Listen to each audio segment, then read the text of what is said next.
Assalamu alaikum wa rahmatullahi wa barakatuh. Dans l'actualité, il s'est passé ça. Le débat embrase le pays. Débat ce matin, port du voile. Le débat sur le port du voile. Le débat sur le voile. Le débat impossible. Faut-il interdire le port du voile en France dans l'espace public? Depuis plusieurs semaines déjà, la question du voile agite les médias, dérange les élites jusqu'à résonner dans les plus hautes sphères politiques. Ce débat redondant devenant une spécialité française, il s'est particulièrement intensifié avec l'intervention à charge de grandes figures du gouvernement français, ce qui a eu comme conséquence directe d'installer un climat délétère terrible allant jusqu'à avoir des répercussions réelles, comme on a pu le voir récemment avec l'attentat de Bayonne. C'est donc l'occasion de répondre ensemble à quelques questions et accusations qui reviennent le plus souvent à propos de la question du voile. Premièrement, pourquoi porter le voile? La première des raisons pour lesquelles la femme musulmane porte le voile, c'est tout simplement parce que c'est une prescription religieuse, donc une pratique obligatoire pour toutes les femmes musulmanes. Parce que oui, c'est obligatoire en islam, et ce à l'unanimité des savants musulmans. Et on aura l'occasion de répondre comme il se doit à tous les prétendus contre-arguments à ce sujet dans la suite de cette vidéo.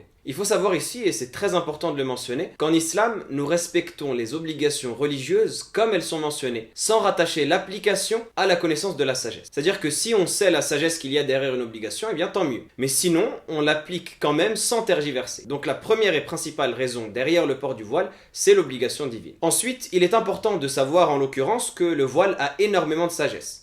La principale de ces sagesses est de préserver la femme, de la protéger, pas seulement du désir des hommes comme on entend souvent, mais du fait de la réduire à son enveloppe charnelle, ou à ce qu'elle est, plutôt qu'à ce qu'elle fait, au regard de la société dans son ensemble. Le hijab vient préserver la femme de tout cela. Car en vérité, il ne s'agit pas de soumission à l'homme, mais au contraire de transcendance de ses conceptions bestiales, libidineuses, et de protection contre la bassesse des pulsions animales humaines, afin de faire valoir ce que la femme a dans son cœur et dans son esprit, plutôt que son corps. C'est un vêtement de piété qui est davantage un moyen d'élever et de protéger la femme que de la soumettre à l'homme ou à ce qui est prétendu. Malheureusement, cette marque de pudeur volontaire est grandement combattue à coups d'arguments fallacieux et faussés, qu'on va déconstruire un par un ensemble dans cette vidéo.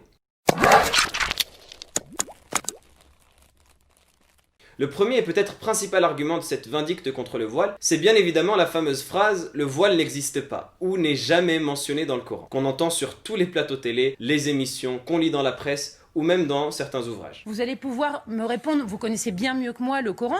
Il me semble que le Coran n'impose à personne de porter le voile, n'impose à aucune femme de porter le voile. Je ne comprends donc pas pourquoi certains imams ou certains interprètes du Coran créent une obligation qui n'existe pas. Cette phrase, rabâchée et cuisinée à toutes les sauces comme l'argument ultime, est en vérité un sophisme. Un raisonnement absurde, basé notamment sur l'argument fallacieux du faux dilemme, qui consiste à faire croire qu'un problème donné n'a que deux solutions. Soit la chose est dans le Coran, et à ce moment-là elle est acceptée par les musulmans, soit elle ne l'est pas, donc elle est rejetée. Or, ceci est complètement faux. Et ça soulève même 4 problématiques qu'il est important de déconstruire pour comprendre à quel point ce sophisme répandu est en vérité totalement absurde. La première problématique, c'est limiter le droit musulman au Coran. Parce que oui, limiter ce qui est acceptable à ce qui est dans le Coran est totalement faux. Et cette phrase même, ça n'est pas dans le Coran donc ça n'existe pas, est une totale aberration. Ça dénote même d'une incompréhension profonde et d'une condescendance vis-à-vis de l'islam qui est parfois insupportable. En vérité, il est important de savoir que le droit musulman est beaucoup plus profond. Si le Coran est bel et bien une source et même principale de ce dernier, il n'en est qu'une parmi tant d'autres.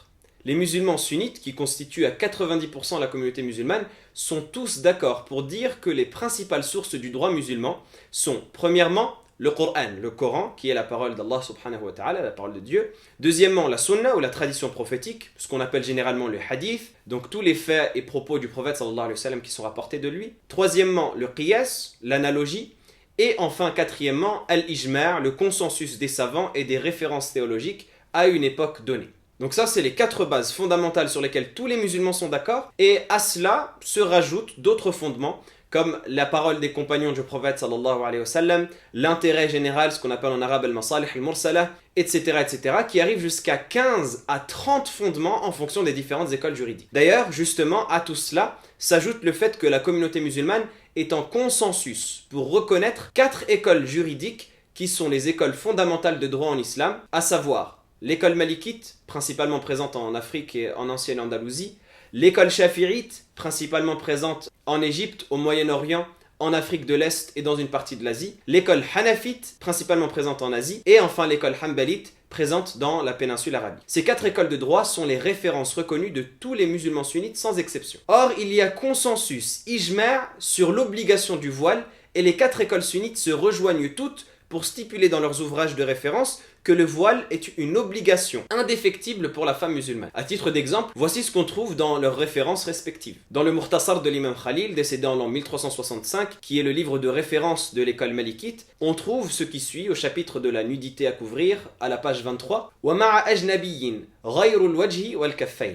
Ce qui signifie, et la nudité de la femme qu'il est obligatoire de couvrir face à un homme étranger est tout son corps, sauf son visage et ses mains. L'homme étranger ici désignant tout homme qui ne fait pas partie de la famille de la femme, au contraire des hommes qui font partie de sa famille, donc avec qui il n'est pas permis de se marier, comme son père, son frère, etc. Chez les Hanafites, le grand imam al-Quduri, rahimahullah, décédé en l'an 1036, dit dans son livre Mukhtasar al-Quduri, qui est un livre de référence de l'école, à la page 26, « Le corps de la femme libre tout entier est une awra, est une nudité qu'il est obligatoire de couvrir, sauf son visage, ses mains et ses pieds. » Chez les Shafi'ites, cette fois, le grand imam al-Hadrami, décédé en l'an 1512, dit dans son célèbre ouvrage Al-Muqaddimatul Hadramiyya, qui est une référence dans l'école de l'imam Shafi'i, donc dans l'école Shafi'ite, à la page 105, la nudité à couvrir d'une femme dans la prière ainsi qu'en face d'hommes étrangers est tout son corps, sauf son visage et ses mains.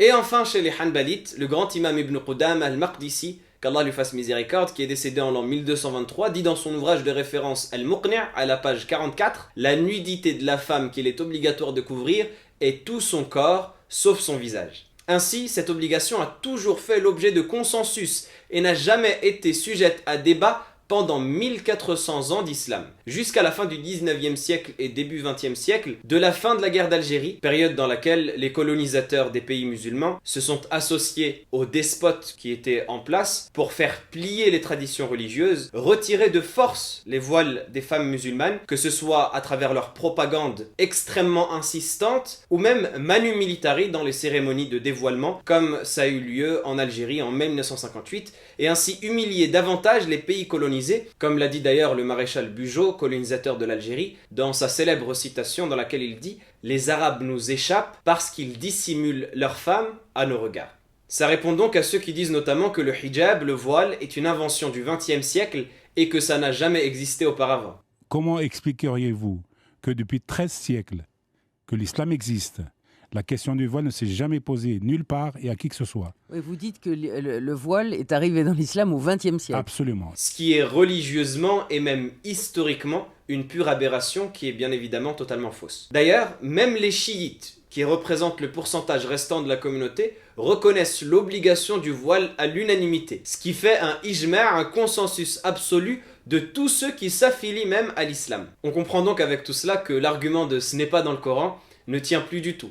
Et d'ailleurs, s'il était correct, il y aurait un nombre incalculable de prescriptions religieuses qui n'existeraient pas car elles ne sont pas mentionnées dans le Coran, même dans les 5 piliers de l'islam. À titre d'exemple, le détail des 5 prières par jour, qui sont pourtant le second pilier de l'islam, à savoir le nombre de prières, le nombre d'unités par prière, les sourates qu'il faut réciter, ou même le nom de ces 5 prières, n'est pas mentionné dans le Coran. On ne trouve nulle part dans le Coran le nom de ces 5 prières ou le détail de la pratique, ce qui prouve bien que c'est loin d'être l'unique source de droit. La deuxième problématique ici, c'est s'improviser théologien lorsqu'on ne l'est pas. Alors, cette polémique sur le voile a cela de très drôle et de formidable, qu'elle nous a fait naître une flopée de juristes et d'experts en islam, et qui sont, ce qui est peut-être encore plus drôle, la plupart du temps non musulmans, et même parfois sans aucune formation directement liée au droit musulman ou à l'islam, mais qui sont pourtant prêts à s'exprimer au nom de cette religion et à affirmer à la place de ses représentants les prescriptions auxquelles elle invite ou elle n'invite pas, et ce qu'il y a dans cette religion et ce qui n'en fait pas partie. Et en vérité, il n'y a pas plus méprisant et même plus colonialiste comme mentalité que de prétendre pouvoir juger une religion alors qu'on ne l'a jamais étudiée et qu'on n'en fait absolument pas partie, ni même partie de ses références reconnues, peu importe si on a une maîtrise en histoire de l'islam ou autre formation approximative. Il ne suffit donc pas de lire le Coran pour prétendre comprendre le Coran, et encore moins l'analyser. Les musulmans ont des références qui n'ont pas attendu le 21e siècle, ni les journalistes sur les plateaux télévisés pour analyser le texte coranique, et qui sont, elles, reconnues à l'unanimité, encore une fois, au contraire de ceux qui essayent de réinterpréter à leur manière, sous quelque prétexte que ce soit, le texte coranique. Ces références datent des premiers siècles de l'Hégire jusqu'au siècle dans lequel on vit et s'inscrivent dans une cohérence et un patrimoine qui a été légué de génération en génération depuis l'époque du prophète sallallahu alayhi wa sallam, que la paix et les éloges soient sur lui. Il est donc totalement indécent de penser pouvoir effacer tout cet héritage et ne pas tenir compte de cet héritage-là qui est légué pour faire dire au texte ce que jamais personne par le passé n'avait prétendu. La troisième problématique, c'est appréhender le texte coranique sans avoir les outils pour. Donc dans cette histoire de « ce n'est pas dans le Coran », le point précédent donne directement sur celui-ci, dans une relation de cause à effet. Le problème de s'exprimer sans être formé théologiquement, c'est qu'on tient des propos que personne n'a tenus avant nous, et qu'aucun théologien n'a soutenu par quelques démonstrations avant nous. Parce que, sans vouloir vous spoiler dès maintenant la fin du film, le voile est bel et bien cité expressément dans le Coran, contrairement à ce qui est souvent prétendu, et ce, à plusieurs passages. Encore faut-il les analyser correctement. Commençons tout d'abord par dissiper une idée fausse. Le mot hijab n'est pas le terme de référence pour parler du voile, du moins pas dans le contexte coranique, contrairement à ce qui est souvent prétendu. Aujourd'hui, le hijab est devenu le nom d'un vêtement, et pas n'importe quel vêtement. Alors même, et nous venons de le voir, que nulle part dans le Coran il est fait mention de ce vêtement, et encore moins de ce vêtement comme d'une prescription religieuse. Le hijab en arabe, puisque c'est le mot par lequel les musulmans disent voile, ça signifie un rideau. En fait, le hijab, c'était un rideau qu'on plaçait dans une pièce pour séparer la partie des femmes de la partie des hommes. Puisqu'on ne peut pas mettre de rideau dans la rue pour séparer les voies publiques en deux, nous allons habiller les femmes d'un rideau. C'est ce qu'on appelle le hijab. Car en effet, le terme hijab, de la racine hajaba, désigne le simple fait de cacher, que ce soit par un voile ou par un rideau, comme dans le verset 53 de la sourate 33, وَإِذَا سَأَلْتُمُوهُنَّ مَتَاعًا فَاسْأَلُوهُنَّ مِنْ وَرَاءِ حِجَابٍ ذَلِكُمْ أَطْهَرُ لِقُلُوبِكُمْ وَقُلُوبِهِنَّ. Ce qui signifie, et si vous leur demandez, c'est-à-dire aux femmes du prophète sallallahu alayhi wa sallam, quelque objet, demandez-leur derrière un rideau, c'est plus pur pour vos cœurs et pour leur cœur. Ou même par un mur, comme dans la sourate 7, verset 46, وَبَيْنَهُمَا حِجَابٌ وَعَلَى الْأَعْرَافِ رِجَالٌ يَعْرِفُونَ كُلًّا بِسِيمَاهُمْ. Ce qui signifie, et entre les deux, les gens du paradis et les gens de l'enfer, il y aura un mur, hijab. Donc discutailler à propos du sens du mot hijab est un faux débat parce que ce n'est même pas le terme de référence coranique qui désigne le voile. Le terme coranique utilisé pour parler du voile, c'est le terme khimar, qui est cité dans le verset 31 de la sourate 24, où Allah subhanahu wa ta'ala nous dit وَقُلْ لِلْمُؤْمِنَاتِ يَغْضُضْنَ مِنْ أَبْصَارِهِنَّ وَيَحْفَظْنَ فُرُوجَهُنَّ وَلَا يُبْدِينَ زِينَتَهُنَّ إِلَّا مَا ظَهَرَ مِنْهَا وَلْيَضْرِبْنَ بِخُمُرِهِنَّ عَلَى جُيُوبِهِنَّ. Ce qui signifie, et dit aux croyantes de baisser leur regard et de garder leur chasteté et de ne montrer de leurs atouts que ce qui en paraît, et qu'elles rabattent leur voile, leur khimar, sur leur poitrine. Et l'imam Tahir ibn Ashur, rahimahullah, qui est un grand savant malikite, qui est décédé en l'an 1973, une référence absolue dans l'exégèse coranique reconnue à l'unanimité de la communauté parmi les savants contemporains, et qui était le recteur de la célèbre université Zaytouna en Tunisie, nous explique dans son célèbre exégèse At-Tahrir wa At-Tanwir le sens de ce mot khimar en disant « Le khimar est un vêtement que la femme met sur sa tête pour couvrir ses cheveux, son cou et ses oreilles. Les femmes avant l'islam avaient l'habitude de laisser pendre leur khimar derrière leur dos comme faisaient les femmes nabatéennes. Ainsi, la gorge, le cou et les oreilles étaient découvertes et c'est pour cela qu'on leur a ordonné, ce qui est mentionné dans la parole d'Allah subhanahu wa ta'ala le Très-Haut, qu'elles rabattent leur voile, leur khimar, sur leur poitrine, devant elles. Rabattre ici signifie placer fermement. Fin de citation. D'ailleurs, la racine même du mot khimar, à savoir kha, mim, ra, signifie le fait de recouvrir, comme le cite le grand linguiste Ibn Faris dans son dictionnaire, et principalement la tête. C'est pourquoi les Arabes nommaient le vin khamr, parce qu'il recouvrait l'esprit du buveur en ébriété, et ainsi méritait ce nom-là dérivé de cette racine. Or, dans le verset qu'on a mentionné, le verbe wal yadribna kal rabat est en plus un verbe à l'impératif, qui est accentué par la lettre lem au début. Or, le verbe à l'impératif implique dans le texte coranique et dans le droit islamique l'obligation, ce qui prouve que mettre le khimar revêt de par ce verset un caractère obligatoire. C'est ensuite dans l'usage qu'on a utilisé le terme hijab pour parler de l'obligation du khimar, mais ça renvoie à exactement la même réalité. Et enfin la quatrième problématique, c'est de prétendre défendre la tolérance des courants de pensée et de ne pas tolérer celui des autres. Et c'est sûrement ici l'une des plus étonnantes des contradictions de ceux qui combattent le voile. Ceux qui prétendent que le hijab n'est pas obligatoire reconnaissent être une minorité absolue. N'êtes-vous pas extrêmement minoritaire? avec cette façon de penser et de pratiquer l'islam. Ce n'est pas l'islam le plus connu aujourd'hui, mais il existe et je pense qu'il y a de plus en plus d'adeptes de cet islam-là. Et appellent la majorité à tolérer leur position marginale, mais sont pourtant extrêmement virulents avec cette même position majoritaire en prétendant qu'elle n'existe pas, que c'est une aberration ou même que c'est une hérésie. Le voile n'est pas une prescription coranique, c'est l'innovation islamiste pour apaiser la libido des loups, l'instrumentalisation sexiste, identitaire, politique de l'islam. L'obligation religieuse du voile a été créée par les intégristes. Il s'agit d'une hérésie sexiste combattue par les musulmans rationalistes Coran à la pluie.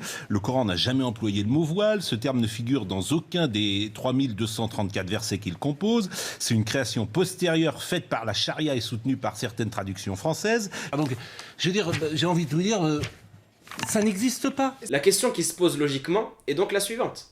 N'est-ce pas là une pure démarche sectaire ? Vouloir supprimer totalement un avis qui existe et qui a toujours existé de par les âges comme on l'a prouvé et qui est même la pratique ultra majoritaire en imposant à ceux qui en ont la conviction de changer leur conviction ? Et l'aberration est plus grande quand cette véritable coercition exercée sur ceux qui croient en l'obligation du hijab est exercée par des gens qui ne croient même pas en l'islam et qui ne sont pas musulmans, mais qui pourtant s'aventurent à prétendre que la prescription coranique du voile n'existe pas. C'est de toute évidence la définition même du sectarisme qu'exercent ces personnes. On entend souvent aussi dire que le voile n'est pas obligatoire parce qu'il ne fait pas partie des piliers de l'islam. Vous savez, le voile, premièrement, c'est pas le 16e pilier de l'islam. Cet argument qu'on a pu entendre de la bouche de certaines personnes sur les plateaux télévisés est un argument frustrant d'aberration en vérité. Les piliers de l'islam sont au nombre de 5 et représentent simplement les obligations fondamentales de la religion musulmane. Mais les obligations religieuses dans leur ensemble se comptent par centaines et dépassent largement le cadre de ces 5 piliers. Si on limitait d'ailleurs toute la religion aux 5 piliers, il ne resterait plus aucune obligation en dehors de cela, et ce serait tout autant possible de dire par exemple, être bon envers ses parents, envers son voisin, envers son prochain, n'est pas obligatoire car ça ne fait pas partie des 5 piliers, ce qui est totalement aberrant bien évidemment. Parmi les choses qu'on entend également, de dire le voile est cité, mais il est soumis à plusieurs interprétations. Les plus honnêtes d'entre les détracteurs pourront nous dire le voile existe effectivement, mais il y a plusieurs interprétations. Certains vont dire que ça ne concerne que les femmes du prophète sallallahu alayhi wa sallam. Théologiquement, il a en partie tort, puisqu'il ne s'agissait pas des femmes, mais il s'agissait des femmes du prophète, pour être très précis. Donc ce n'était déjà pas toutes les musulmanes. D'autres qu'il concernait les femmes des premières générations des Arabes, plus celles de maintenant. D'autres encore que c'était une simple tradition culturelle et non pas une obligation religieuse. Et l'argument fondamental qui répond à toutes ces personnes est le même que le précédent. Parmi les principes de notre religion, il y a ce qu'on appelle le consensus, al-ijma'. C'est un véritable rempart à toutes les interprétations farfelues qui pourraient survenir par la suite. Donc c'est le consensus de tous les savants durant ces 1400 ans d'héritage scientifique islamique qui fait foi ici. Et si c'était si facile que cela, on pourrait interpréter toutes les pratiques religieuses comme étant propres au prophète sallallahu alayhi wa sallam, à ses épouses, à ses compagnons, aux premières générations, uniquement des traditions culturelles ou autres que cela, et ainsi ne plus du tout avoir d'islam. Parmi les choses qu'on entend souvent également, le voile est une hérésie sexiste et une soumission à l'homme. Cette prétention est une aberration à la fois sur le plan logique et sur le plan historique, et nous allons démontrer cela rapidement si Allah subhanahu wa ta'ala le permet. Tout d'abord, sur le plan logique, dans cette prétention, la véritable liberté de la femme, c'est logiquement de la laisser décider ce qu'elle veut porter. Imposer à la femme de retirer un vêtement qu'elle a délibérément choisi de porter, ce n'est plus lutter pour sa liberté, c'est au contraire la lui retirer et lutter pour son enfermement. Et qu'est-ce qu'il y a de plus sexiste et oppressant ? Imposer à une femme de se dévêtir et de s'habiller comme on lui impose ? Ou qu'elle fasse elle-même le choix de se couvrir en son âme et conscience ? En islam, le voile n'est absolument pas censé être une soumission à l'homme ni une obligation phallocrate. C'est une soumission à Dieu uniquement, subhanahu wa ta'ala. C'est un acte d'adoration. Or, toutes les adorations doivent être vouées à Dieu. Donc cet acte-là également ne saurait être voué à un homme et doit être uniquement consacré à Dieu dans le but de transcender son enveloppe corporelle et de se focaliser sur son esprit et son cœur. Donc rien à voir avec la soumission à l'homme qui n'a absolument aucun rôle dans cette prescription. Et en vérité, qui soumet la femme à l'homme ? Et qui défend la femme ? Celui qui lutte pour leur interdire la pudeur et se rincer l'œil quand elles se dénudent, comme ça a longtemps été le fantasme des colonisateurs qui représentaient les femmes arabes dévoilées et nues pour les érotiser, créant même un mouvement dans la peinture qu'on appelle le mouvement de la peinture orientaliste, ou celui qui défend leur droit à être considérés comme des humains et non des objets sexuels, et à entendre ce qu'elles disent avant de voir ce à quoi elles ressemblent. Et historiquement, la volonté de contrôler le corps des femmes a au contraire toujours été le propre des hommes colonisateurs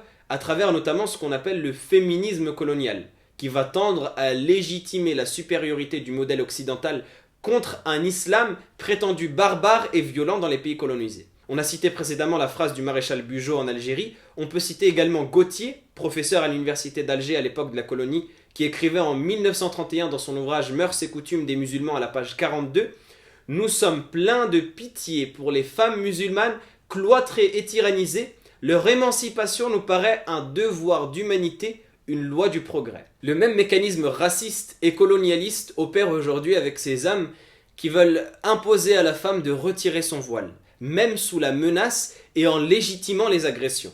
On pleure misère sur la mère de famille, etc., la pauvre, etc. Elle avait qu'à pas mettre son voile, elle n'aurait pas eu de problème. C'est donc une pratique misogyne, phallocrate et bien française que de retirer le voile aux femmes, et c'est drôle que ce soit les défenseurs de cette même pratique qui aujourd'hui accusent l'islam de misogynie. D'ailleurs, les réactions d'aujourd'hui contre le voile prouvent bien que ce qui se cache derrière, c'est toujours cette frustration sexuelle de ne pas pouvoir accéder au corps de la femme musulmane.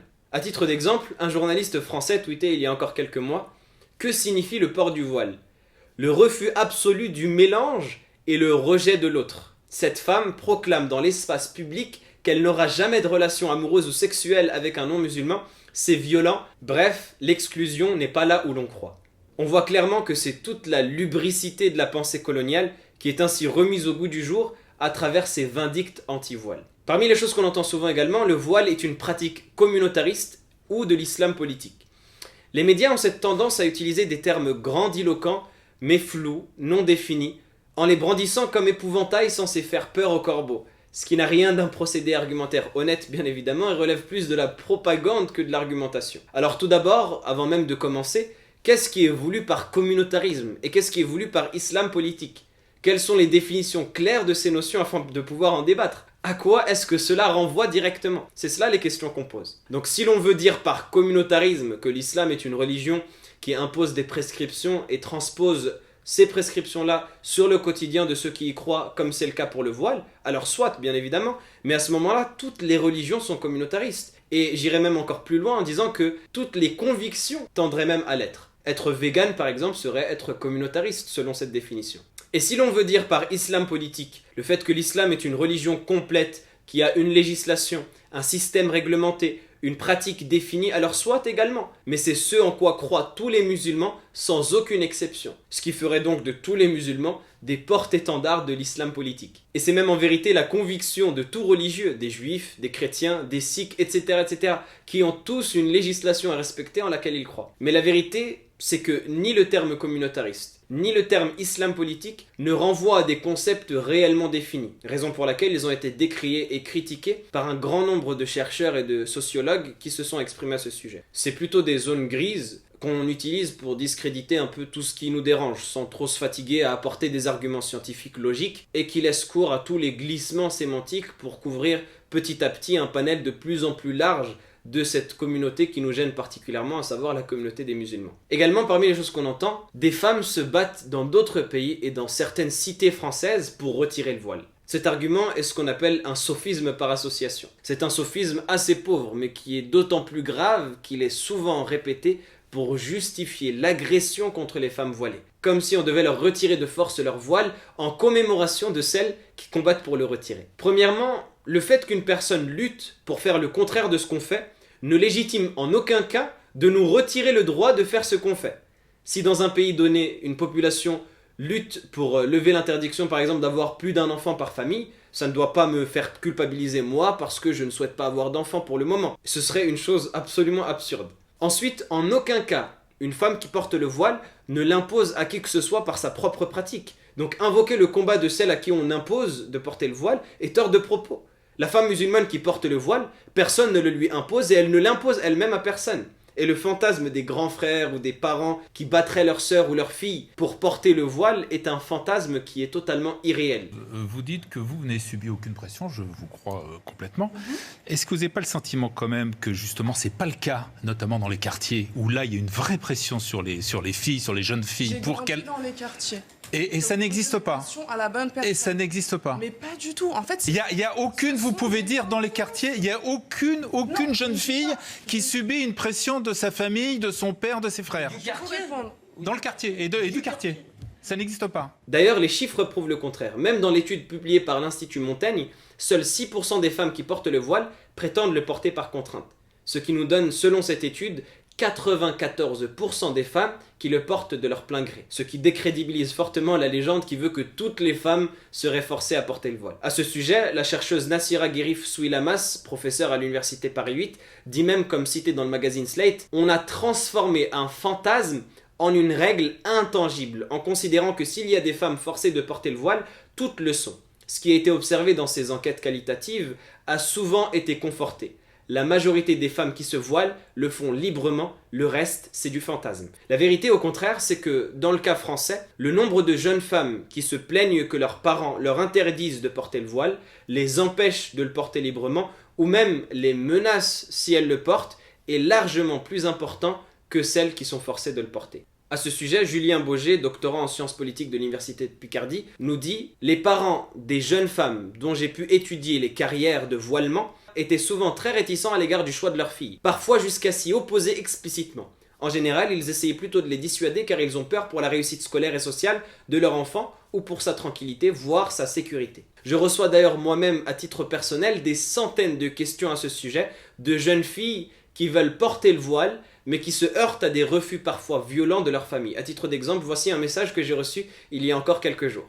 Enfin, le plus drôle si j'ose dire est que si cet argument est légitime, alors on pourrait totalement inverser les rôles, et il serait tout autant légitime dans le sens inverse. Ainsi, tout comme l'argument de ces gens-là est de dire « dans tel pays, les femmes luttent pour retirer le voile, ça justifie qu'on vous l'interdise », bien dans les prétendus pays où l'on imposerait le voile, on pourrait ainsi dire « en France, des femmes luttent pour porter le voile, ça justifie qu'on vous l'impose ». Et c'est là où on se rend compte que ceux qui défendent l'interdiction du voile prônent en vérité un régime aussi totalitaire que les régimes qu'ils prétendent combattre, voire même pire. Après tout cela, il est donc légitime de se poser la question. Qu'est-ce qui se cache réellement derrière l'obsession du voile ? Pourquoi est-ce qu'un vêtement qui est censé être le respect d'une obligation divine, dans l'objectif de se préserver et de se rapprocher de Dieu, cristallise autant les tensions, suscite autant de débats, provoque autant de vives réactions ? On a pu observer que le voile a de tout temps représenté une frustration, comme il l'a été pour les colons, et comme il l'est aujourd'hui pour les machistes qui veulent soumettre la femme et la rabaisser à tous leurs désirs. Et tout ce qui frustrera leur pulsion malsaine et se mettra en travers de cette folie lubrique horripile et fera l'effet d'une castration du regard masculin, pour reprendre les thèmes de la chercheuse Agnès Defeo. En vérité, si c'était réellement l'émancipation des femmes qui était voulue, on leur accorderait davantage la parole pour s'exprimer elles-mêmes à propos de leur propre choix. On les protégerait davantage dans le pays où une femme meurt tous les 2 jours sous les coups de son conjoint. On leur accorderait davantage de sécurité, d'égalité et de protection à l'instar de celle que l'islam accorde aux femmes en les plaçant sur un piédestal, en garantissant leurs droits et leur rang social, et en les protégeant au regard de la législation. Or, cette obsession maladive, doublée d'un profond mutisme sur les questions importantes de société et les inégalités grandissantes, nous prouve que le réel objectif derrière tout cela n'est pas forcément celui qu'on croit. Wallahu a'lam, wassalamu alaikum wa rahmatullahi wa barakatuh.